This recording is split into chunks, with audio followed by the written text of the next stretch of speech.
Hello and welcome everyone. Thank you so much for joining us today. Today's webinar is titled Generative AI Meets Active Learning. My name is Anwar Hijaz. I'm a political science faculty member at Saddleback College and a faculty mentor for the CVC at One. It's my pleasure to welcome you all today. Really looking forward to today's webinar with Dr. Gloria Washington. So today I'm going to have some background information, some announcements before we get started. I'll start off by introducing Gloria. Dr. Gloria Washington is an instructional designer at the University of South Carolina's Center for Teaching Excellence. She has over 27 years of higher education experience and specializes in creating inclusive, tech-enhanced learning experiences. She's also the author of a blog titled Pedagogy Before Technology, where she explores strategies for meaningful and intentional use of emerging technologies in education. She is the immediate past president of the Association for Distance Education and Independent Learning and serves as an associate editor in the International Journal of Innovative Teaching and Learning in Higher Education.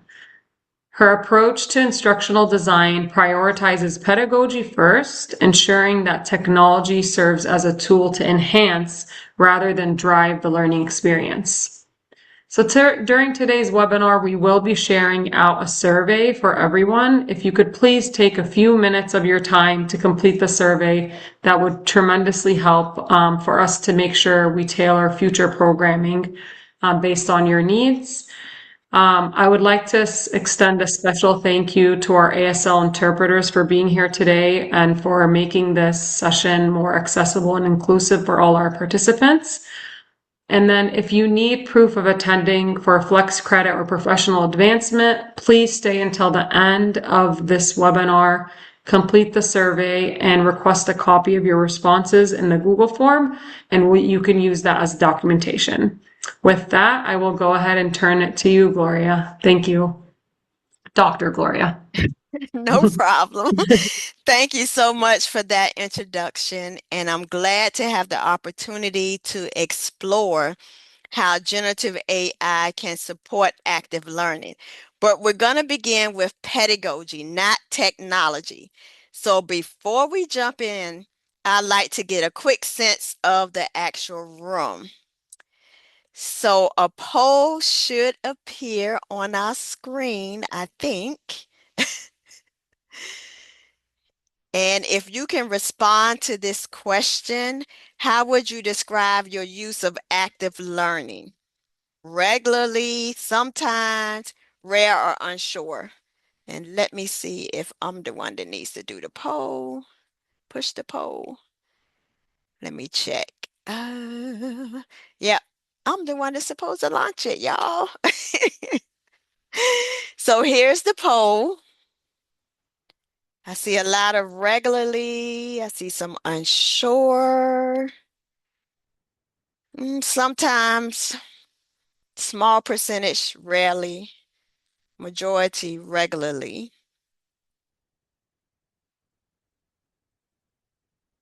Give that another second or so. About 124.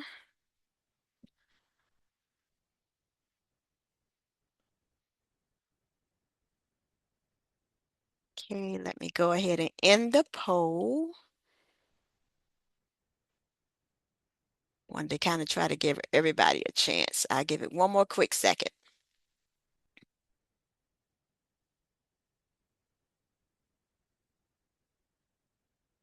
Okay.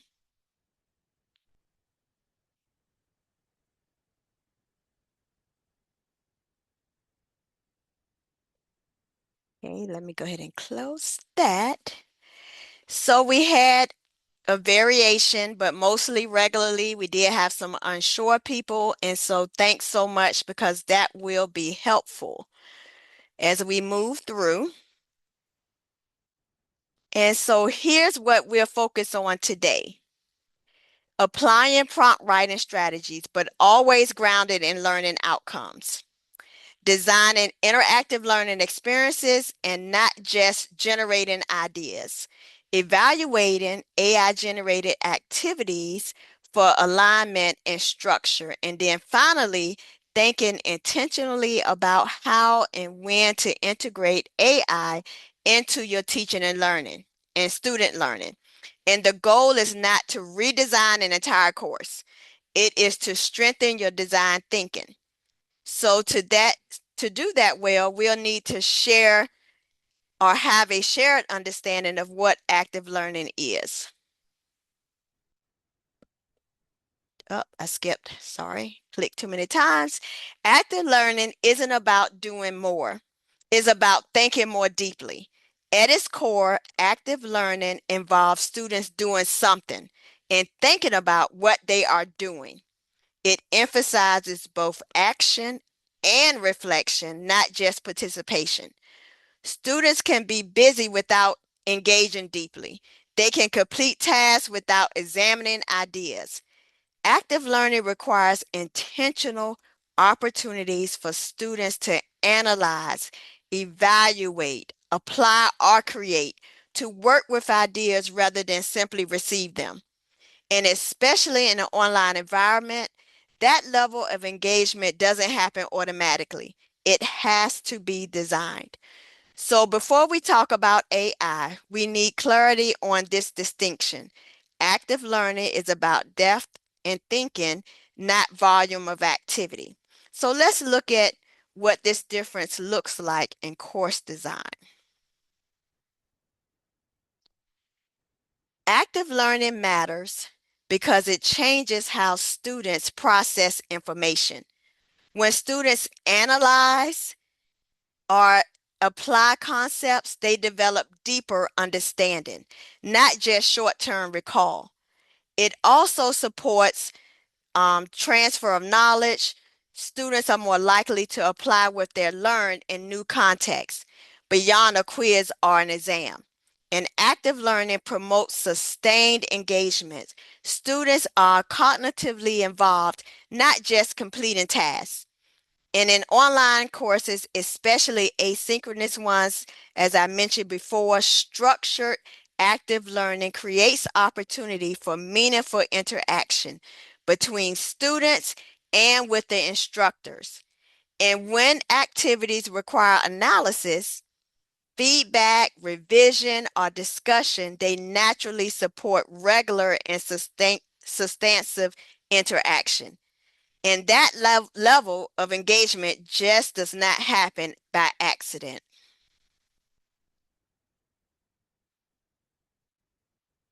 And I'm sorry, I'm going to go back because I missed the slide that I really wanted to. My computer must have skipped me ahead and I missed the passive versus active design. Sorry. So, what does this distinction of active learning, students doing something and not being passive, look like in course design? So on this left-hand side, these are what we commonly do, especially in an online class.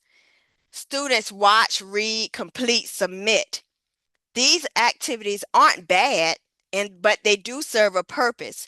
But they primarily position students as recipients of information or completers of tasks. And then when you look on the right-hand side, we see a shift. Instead of just watching a lecture, students apply a concept to a scenario. Instead of only reading, they analyze a real world example. Instead of selecting an answer, they evaluate a solution or justify their reasoning. Instead of submitting work once, they revise based on feedback.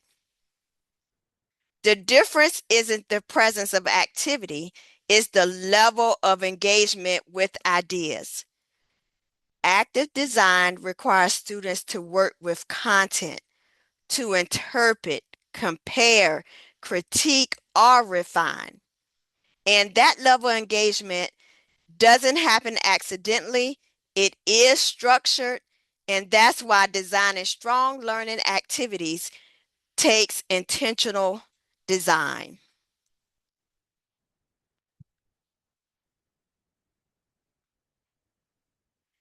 Designing strong active learning activities isn't automatic. It involves aligning activities with learning outcomes, being clear about the level of thinking we expect, and building in structure, especially, again, I mention it often, in an online environment where expectations must be explicit.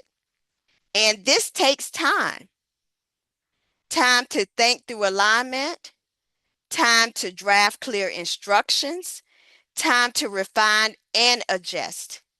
We want deeper engagement and meaningful interaction, but thoughtful design requires attention and energy.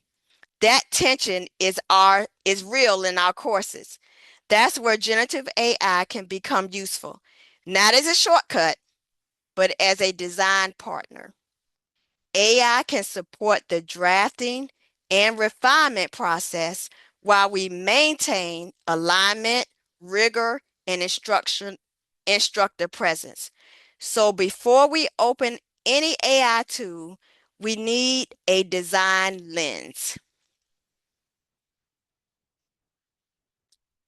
It's easy to begin with the technology, to ask what it can generate, but a pedagogical first approach asks different questions. What are students supposed to learn? And that starts with the learning outcomes. Then, what level of thinking is required? Are we asking them to analyze, evaluate, create? How will students actually engage with the task? Is the activity structured in a way that supports meaningful engagement? And where does instructor feedback or facilitation occur? Because active learning depends on instructor presence, not just well-written prompts. And these questions anchor the design process. AI should respond to these questions, not replace them. These guiding questions translate into 4 principles that help keep pedagogy in the lead.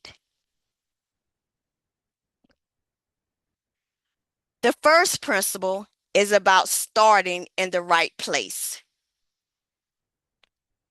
Instructional purpose comes first. The tool comes second. So clarity about the learning outcome and the level of thinking shapes the task. AI can assist with drafting and refining, but it follows the instructional goal. That leads us to the second principle. The second principle is about the level of thinking built into the task. Activity alone does not ensure meaningful engagement. The verbs used in a prompt signal the level of thinking that's expected. If that level is not specified, tasks often remain at a more basic level. And even when the level of thinking is clear, that's not the end of the work. The third principle is about review. AI drafts may appear complete, but alignment with the learning outcomes, clarity of expectations, and the level of thinking still require instructor evaluation. The tool produces text. The instructor determines whether it truly works. And finally, the final principle is about keeping this realistic. Integrating AI does not require a full course redesign. Strengthening a single activity, clarifying structure or expectations is often enough. Small refinements are more realistic and more sustainable than sweeping changes. So, with those principles in mind, let's see how this plays out in practice. One moment, please. Yes. Can someone assist? This is KL Morgan, the interpreter speaking. Can someone assist Karina Garcia, or yeah, Gracia, turn on her camera? Apparently she can't turn on her camera. Karina, are you there? Can you unmute? Yeah, it's just not letting me turn my camera on right now. I don't know why. It's not allowing you to? Is it giving you a Yeah, I have it. message? Is Hmm? is Are you getting like a message or anything when you do that? Because there shouldn't be any reason why it's not letting you. No, it just doesn't. Do you have a can you little log out? camera tab closed off on the top? Like my laptop has a little tab that if I close it, it will turn off the camera. Maybe you have that swiped. No, it's still. And then right now it said turn on your camera, and I turned on the camera. It still doesn't allow me to. I don't know. It's just a black screen on there, but it's un. I can log out and come back in. That Let's might work. try that because this Yeah. is impossible to do alone. Yeah. No. Let me just log out and come back in. Thank you. Hmm. Okay, we'll go. Okay, you want me to go ahead and continue? Okay. So here's the prompt template that I use when designing active learning activities with generative AI. So notice that we start with context, the course level, and course name or discipline. So context matters. AI outputs improve significantly when we clarify who the learners are and where this activity lives. Next, we include the learning outcomes. This is critical. We are not asking AI to create a task in isolation. We are grounding it in a clearly articulated outcome. This reinforces our first principle: pedagogy leads and technology assists. Then, as you continue to read it, you will see that we explicitly state that the activity must require students to analyze, evaluate, or create. If we don't specify cognitive demand, AI often defaults to surface level tasks like summarizing or identifying. So we must name the level of thinking we want. We also ask for clear instructions and estimated time. This is especially important in online environments where clarity and structure support student success. Including 2 to 3 guiding questions ensure that the activity prompts higher order thinking rather than vague participation. If the activity is collaborative, we ask the AI to define student roles. That helps prevent unstructured group work and clarifies expectations. And then finally, we ask for alignment with the learning outcomes. That reminder signals to the AI and to us that alignment is not optional. So this template reflects our design principles. It keeps instructional intent in your hands while using AI as a drafting and refining partner. So now let's see what this template looks like built out. So here's a condensed version of what a strong AI generated draft might look like. So the first thing you're going to notice is that it clearly requires analysis. Students must apply 2 theories. Second, it requires evaluation. Students must determine which explanation is more persuasive and justify their reasoning.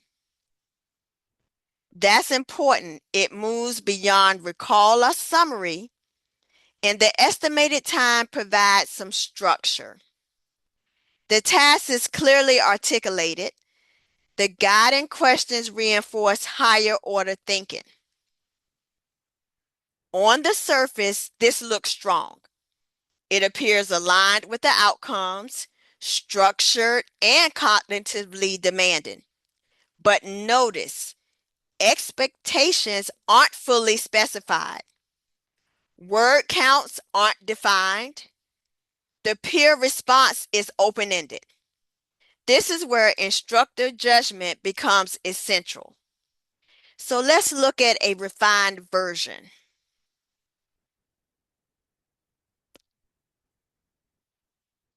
So the original excerpt is at the top with the 3 bullets, and at the bottom is the refined, improved revision. So notice what changes. First, I added word ranges. So 150 to 200 words each. That makes expectations transparent and manageable. Secondly, I require students to use 2 specific course concepts when evaluating which explanation is stronger. That increases alignment and cognitive rigor. Third, I structure the peer response. Ask students to identify one strength and one limitation. That prevents vague agreement and deepens critical thinking. These are small refinements, but they matter. We didn't redesign the activity. We didn't add complexity. We clarified expectations and strengthened their alignment. This is the real partnership between the instructor and AI. AI accelerates drafting. You ensure rigor, clarity, alignment, and accessibility. And that evaluation and refinement step is where your expertise lives.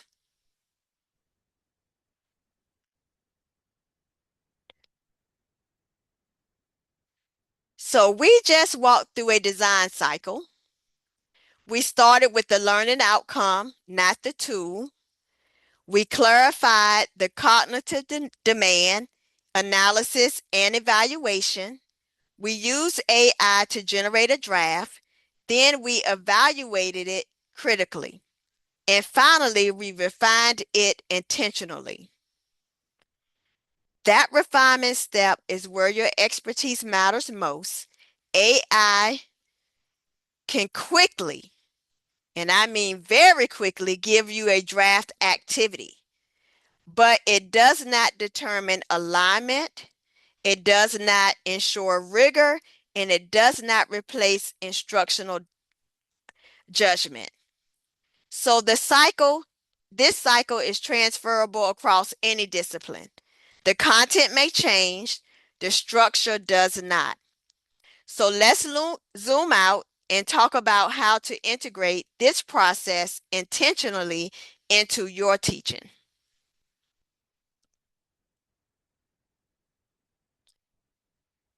So now it is your turn, and you would choose one learning outcome from a course that you teach. Using the prompt template that we discussed, and I'll post that into the chat area, I want you to draft an active learning activity. And if you have access to a GenAI tool like ChatGPT, Gemini, you may experiment with it now. And if not, you can just simply draft your structure prompt on your own. You're going to focus on alignment and cognitive demand. And so let me go ahead and drop that prompt into the chat area. Let me grab that prompt and get back into Zoom.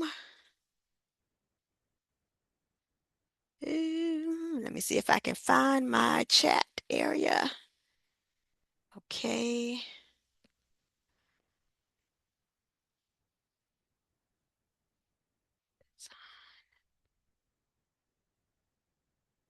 So in the chat area, you should now see the prompt. Hopefully you do. Can someone type see it or got it in the Yeah. chat so I know? Okay, Yeah, you we can see see it. it? Okay, great. So let me move this out the way. You know what? It went only to the hosts and panelists. Okay, yeah. Okay, So so let me resend that to if you everybody. could, yeah, if you could just change I the went ahead and dropped it recipient. in again for Oh, everyone. Oh, thanks, okay. I Anwar. just did it again too. Okay, now you have it twice. Yep. And so think about a learning outcome from your course. Specify the course level, the discipline. Make sure you put the learning outcome into that prompt, and then require whether you wanted to analyze, evaluate, or create something. Want the students to do that. If ask it to add estimated time, some guided questions. And so I'm going to give you about 4 minutes to draft that.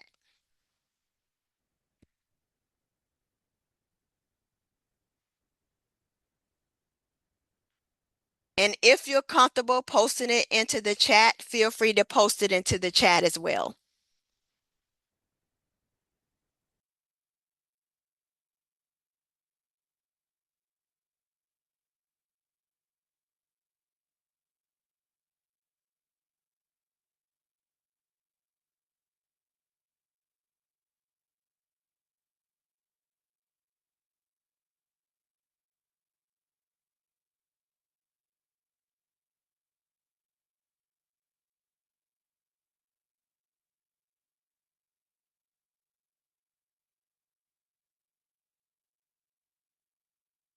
There's a question in the chat that Chelsea reposted.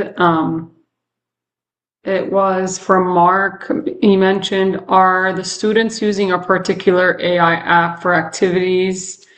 ChatGPT question mark. Are the students expected to rely on AI generation and not write on their own? For this particular example, I'm using AI in the sense of an instructor designing an activity for a student using generative AI for help. And then there was another question early on. Is there a specific AI that you recommend? And I see one in the comment from Donna saying, I have used this method before and found that my best results come from Laudia. Now, at my university, University of South Carolina, we have free access to ChatGPT EDU. So I tend to use that a lot. But you can use more specific generative AIs. It just depends on, as an instructor, what you want to get from the AI, or as a student, what you want the students to get from an AI. So, for example, if you were a music instructor and you wanted students to use generative AI to generate some lyrics, then you may use a specialized music generative AI. I think one is Sonotella. So ChatGPT and Gemini, even Claude, can normally get you to where you want to be or what you need. But if you find that those prompting and those particular Gen AIs don't work for you, like I said, you can go to one that's specifically focused on context related more to what you want it to do. Hopefully that answers.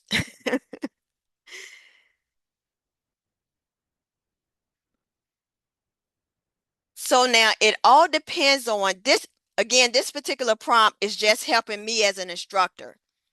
But you can use this same prompt template and you can modify it to tell it that you want the student to use a generative AI to complete the assignment. And then you can kind of change it around, but you can still focus on those same things: analyze, evaluate, or create. So the prompt is going to determine whether it's you that are going to be refining what the generative AI gives to you, or whether the students are going to use generative AI as a particular assignment.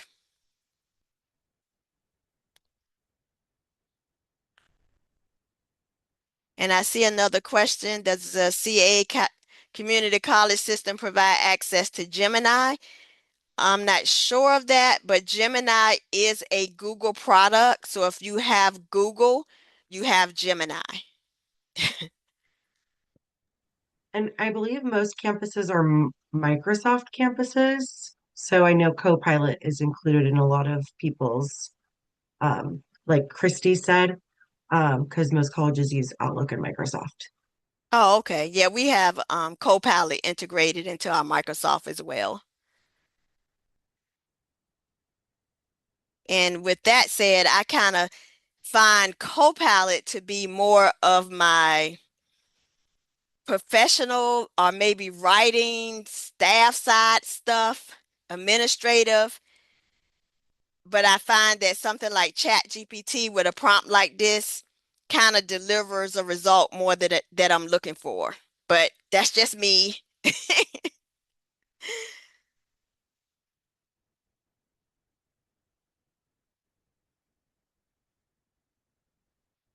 So I think I gave you about 4 minutes. I was kind of talking, so I'm going to be quiet for 2 more minutes and give you an opportunity to write your prompt. And again, feel free to post it into the chat if you feel comfortable with it. And I will be silent for 2 minutes, hopefully.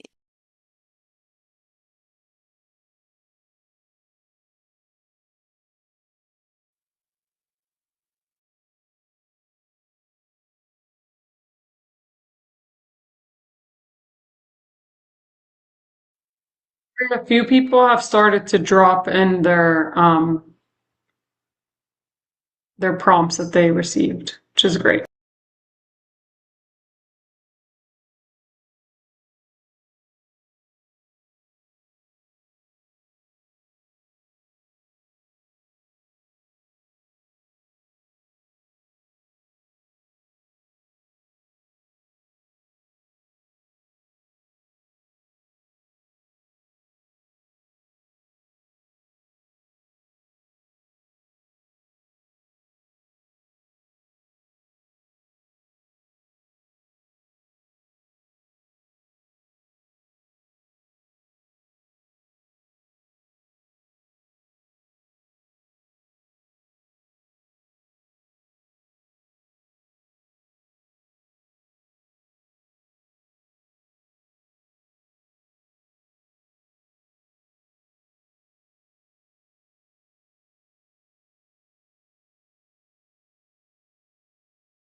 Okay, 2 minutes of silence is hard for me.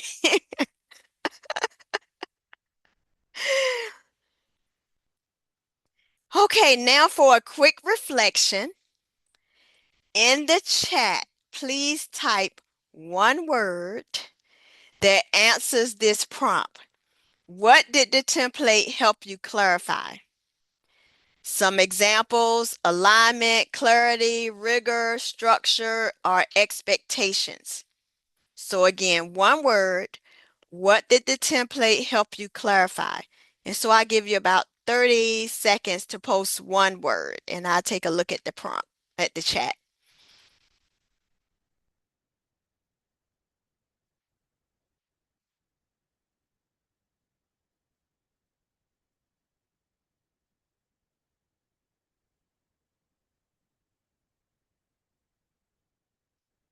So I see focus coming in, alignment, a lot of expectations as that single one word, rigor, clarity.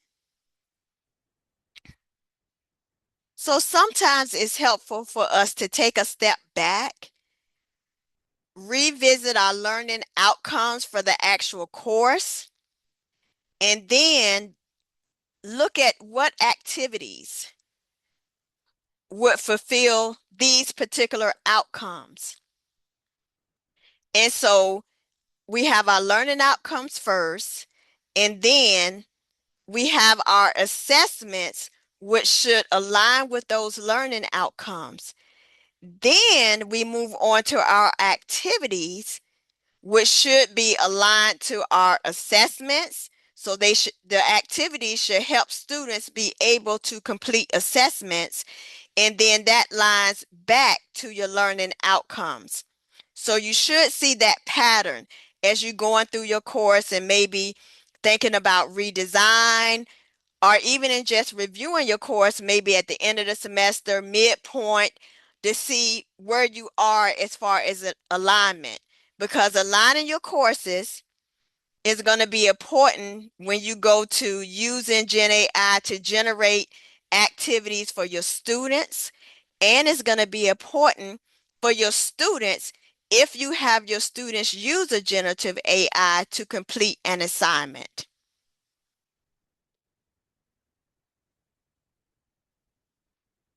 And so let's see. So deciding when AI adds value. We talked about the design cycle. The question isn't whether to use AI. The question is, when does it actually add value? So AI adds value when it strengthens alignment with learning outcomes. If it helps you clarify what students are supposed to analyze, evaluate, or create, that's useful. It adds value when it clarifies instructions and expectations.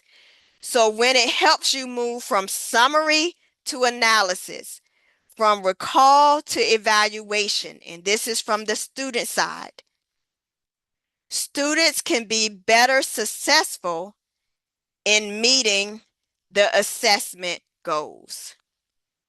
And practically speaking, it adds value when it saves drafting time without reducing rigor.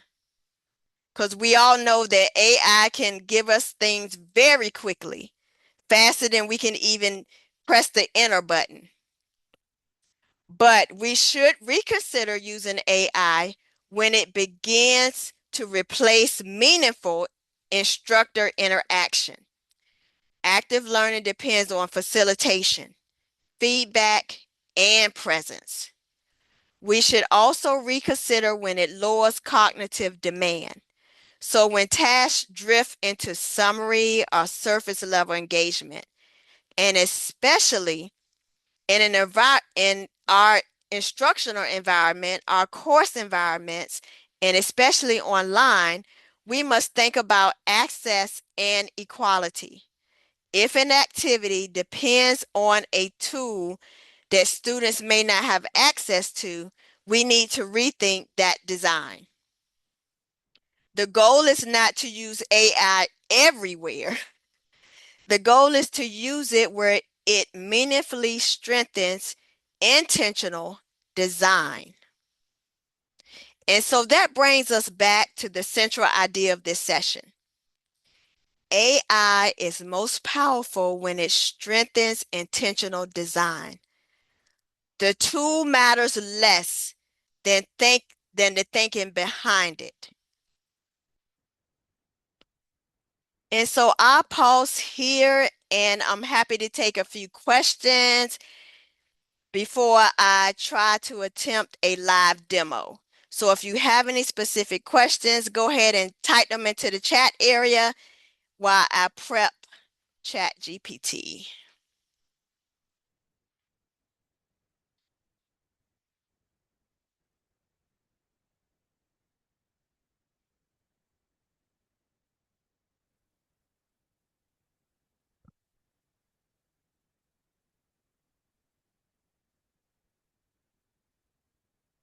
And if you don't mind, I'm going to try to go back and find the music prompt. Hopefully I can. Let's see. Blueprint challenge. Nope, that's not it. I think it was one about rock and roll, or did I see something differently? Let's see. If I can't find it, I'll just pull my example I have. Okay, prompt template. Here it is. Yep. Let me try this one. Glory, before you do that, there's some Uh-huh. really good comments in the chat. Okay. Where did it go? Mark had asked, has the idea that the students using AI is cheating is no longer an accepted idea? And then someone responded that many faculties still dismiss use of AI as cheating, but I regard that as a dead-end position. We must teach students to use AI effectively, ethically, and equitably. So if you have any thoughts on that, because I know there's still a lot of, hot discussions on this topic, and I don't think any of us are ever going to reach the, ultimate conclusion, but sometimes it's just nice to hear from other From people's mother. perspectives on how do we, even me as a political science faculty, we're all struggling with it because this is the reality of the direction of the world of where it's going, and it's going there very fast. But how do we balance it all? And that is so true. There are still instructors that say no AI use in my course. They are firm with that belief that if students use AI, it can only be for cheating. And then on the other end of the spectrum, you have instructors who say, use AI, go ahead and use it, figure out how to use it, see if it gets you what you want, and let the students determine, was it even really useful? Am I going to ever use this when I leave the college environment? Because we have to keep in mind that our sole purpose is to prepare the students for their future, whether it's a job, they may want to go on to graduate school, go on to somewhere else. And unfortunately, we don't know that big picture or small picture future, but we do know that AI is here now. So I normally always, when I talk to instructors, I tell them that even if you don't think AI pertains to your specific course, it's always good to throw in some type of generative AI activity so students have exposure to it.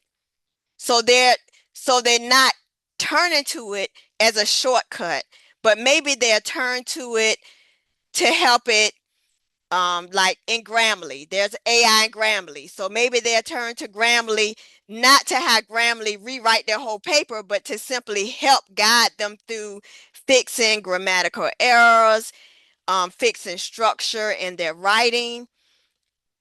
And so I think we're at a different point. When GenAI first hit us, everybody was like, no, no, no, no, no. And now we are finding some people and a lot of people who are okay with it.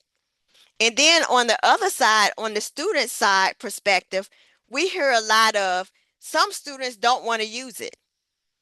But then I think about, are they telling me that they don't use it? I don't want to use it because they think that when I'm reading their papers, I'm going to be looking to see if they're using it or if they really just don't want to use it. So I don't think I probably would ever know the answer to that.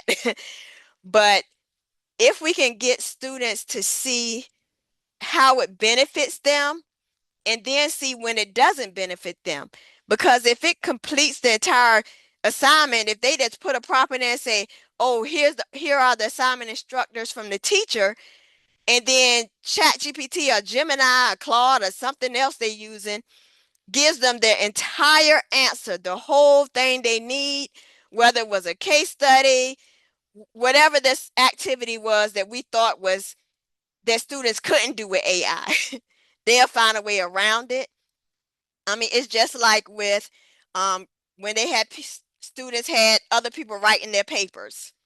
I mean, we went from back in my day when we had to do math longhand is what I called it, every step, showing every step. And then came along the calculators and we kind of cut out some of them steps. So it's a learning process on the instructor side and on the student side. I mean, administrators, and I think we'll be talking about, this same topic for a long, long time. Thank you so much for that, Gloria. There are a few really good comments about like ideas for future workshops. We're going to be dropping in the survey in the chat in a few minutes. If you could please put those in when you fill out the survey. There's a section on, do you have any ideas for future workshops? I think all the suggestions have been really, really great. And I would actually want to attend them to learn too as a fellow faculty member. So. Okay, so I'm gonna move my ChatGPT screen over. So you should be seeing ChatGPT. And I went ahead and put in the prompt, and this was a prompt that came out of chat. Design an active learning activity for a college level course, the history of rock. I thought that was interesting. It gave the learning outcome. It says the activity should require students to analyze, evaluate, or create. It wants AI to include instructions, give an estimated time to guiding questions from the template, and then if it's collaborative, define the roles. So this is following that prompt template. And so again, this is you as an instructor using generative AI to create a student activity. And so I'm going to go ahead and hit the up arrow.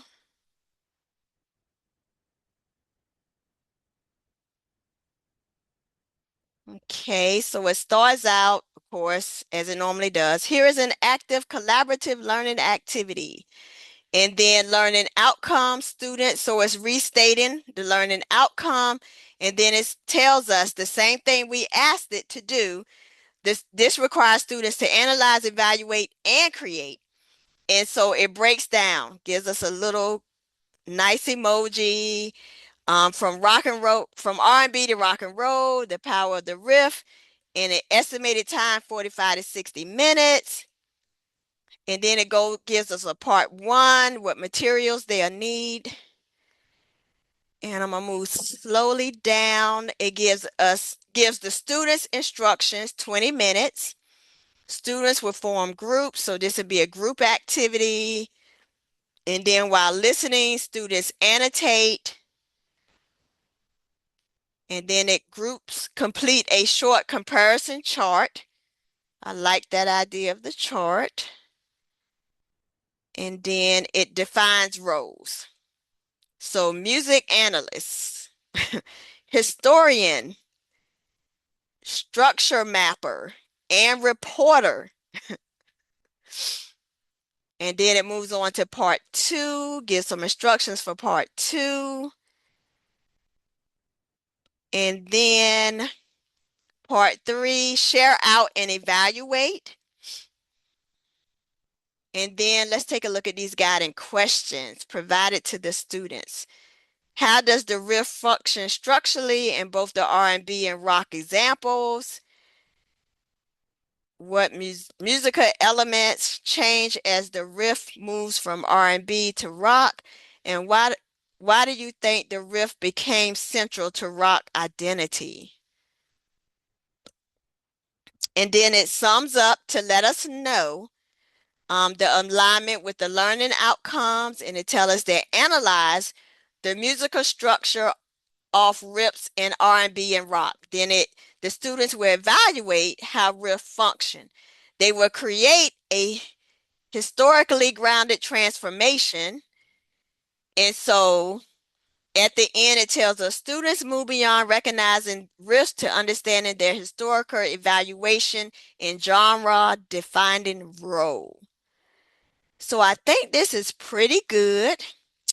And then it asks us, would we like a shorter 25 minutes or an assessment even? So as an instructor, you would go through and you would look at this, and then you would see what's right, what's wrong. Is there anything I need to edit or modify?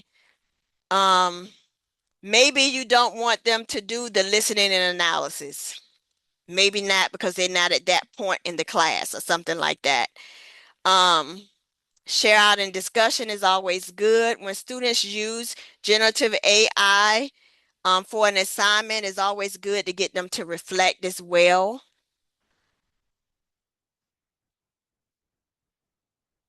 And so we could prompt it and ask it, could they use AI? Should they use generative AI for this activity? How could they? Or we could even take this prompt a little further. So I'm just going to answer the question. Do students use Gen AI like ChatGPT to complete this activity?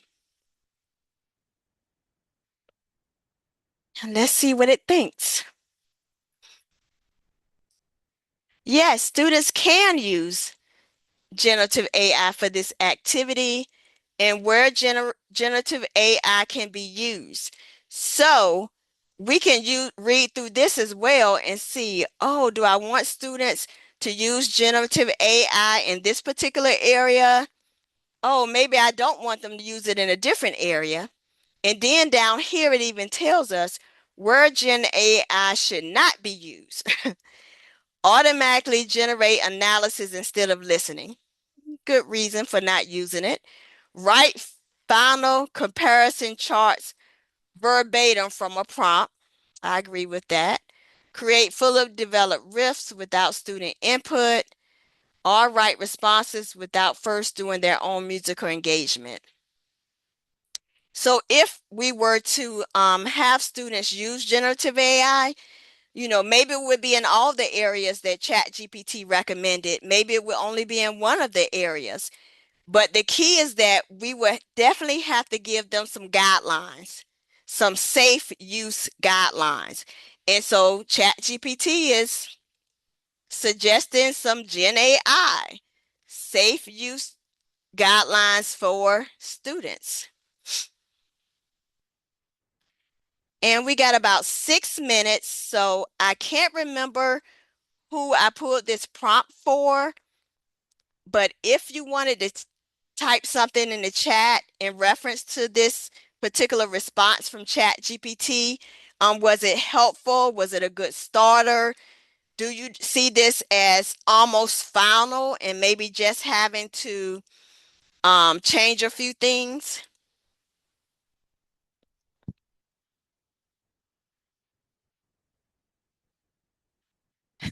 Somebody say they wonder if it would ever say, no, don't use me. I mean, it actually didn't say, no, don't use me, but it did tell us where not to use generative AI. So it kind of, but I doubt it would ever say, no, don't ever use me. And so Mark said, without listening to the music, the art form is as relevant as Egyptian, okay, to daily life. Somebody thumbs up. But what good is it to say don't use it? Okay. Sorry, reading the comments. Gloria, I'm going to just make a few closing comments, and then if Okay. we should have like a minute or two for anyone who wants to drop a question in the chat. And then Chelsea, if we missed any, let me know from up above. So thank you so much, everyone, for attending, and thank you so much, Dr. Gloria Washington, for all your wealth of information. Please take a look at the chat for the link for the survey. And you can use that as a proof of your attendance if you need it. If you, of course, you have any questions and you need to reach out to anyone from CVC at one, please contact support@cvc.edu. We also encourage you to explore our other webinars that we're offering during this semester. I'm going to be dropping the link to that in the chat as well if you want to take a look at some of our future webinars. I'm also jotting down the many wonderful ideas that were dropped in here today, but please also include them in your survey. Lastly, this webinar's recordings and associated slides will be available on the CVC at One webinar webpage. Please allow for a few days for captioning before they're posted. Thank you so much, everyone. Again, we have a few more minutes, but I'm going to also drop in the survey again. Someone just asked for it, and there it is, Mark. I just dropped it in the chat. You're very, very welcome. And thank you everyone for attending. I'm going to drop my contact information into the chat. If today's conversation sparked some ideas or maybe some questions that you didn't get a chance to ask, I'm always happy to continue the discussion. So feel free to reach out to me, shoot me an email, just, ask. We can keep the conversation going. And please check out my Pedagogy Before Technology blog. The past year, probably 2 years, I've been focusing on generative AI use, but from a pedagogical perspective. So check that out. And again, thank you so much for your time and for your engagement. And I really appreciate the opportunity to be here. Thank you so much. I saw that Brink, TL Brink, thank you for dropping that. He said, or she said, sorry, not. If you want to see examples of the chatbots created by my students, you can contact that individual also. So such wealth of resources being shared. I really appreciate everyone's time, and I hope you all have a wonderful, wonderful day. Thank you so much to our interpreters, and thank you, Chelsea, for helping with the chat and all the questions and everything. Yeah, no problem. Have a good day, everyone. Bye, and have a wonderful rest of your day.